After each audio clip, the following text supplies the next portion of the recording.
VOA news minute के साथ मैं हूं आयशा तंजीम।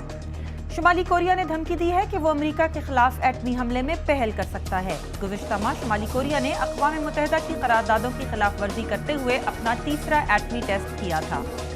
वेनेज़ुएला के आन जहानी रहनुमा ह्यूगो चावेज़ की मैयत को कराकस की फौजी अकेडमी में रख दिया गया है। उनकी तजहीज़ व तक़सीम की सरकारी तक़रीबात जुमे को होंगी।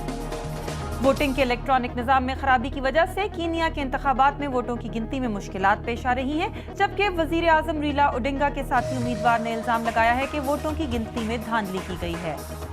और फरारी ने अब लाफरारी के नाम से हाइब्रिड गाड़ी का एक मॉडल मुतारिफ करवाया है जो कम पेट्रोल खर्च करके भी आला कारकर्दगी का मुजाहिरा कर सकेगी। इस गाड़ी के महज 499 मॉडल बनाए जाएंगे। आप देख रहे थे VOA न्यूज़ मिनट। मज़ीद खबरों के लिए देखिए हमारी वेबसाइट urduvoa.com।